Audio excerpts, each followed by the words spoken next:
আর guys আমি তোমাদেরকে একটু বলে দেই, চিতার মানে ওকে দাফন করা হবে হচ্ছে ওর ফেনীতে, ওর গ্রাম যেখানে এলনা পাথর, ছাগলনাইয়া ফেনী, এখানে। তো কেউ যাইতে চাইলে যাইতে পারো। আজকে সম্ভবত বাদ এশা ওর জানাজা অনুষ্ঠিত হবে এলনা পাথর, ছাগলনাইয়া ফেনীতে। আর দোয়া করো তোমরা, এবং এই একটা শব্দ মনে রাখো যে চিতা বাংলাদেশে একটাই ছিল, একটাই হয়েছে, একটাই চিতা আজীবন থাকবে, আর কোনো সেকেন্ড চিতা হবে না।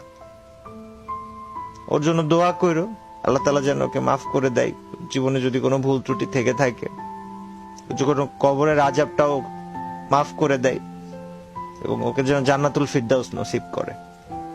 তোমরা চিতা নামটাকে ফ্রি ফায়ারের স্পোর্টস এর ইতিহাসে আজীবন বাঁচায় রাখবা। তোমরা এই দায়িত্ব আমি নিচ্ছি, তোমাদেরকে দিচ্ছি, এবং ফ্রি ফায়ার যেন চিতাকে আলাদাভাবে রিকগনাইজেশন দেয়, যেন আজীবন স্পোর্টস এর সাথে জেবি চিতা এই নামটা লেগে থাকে।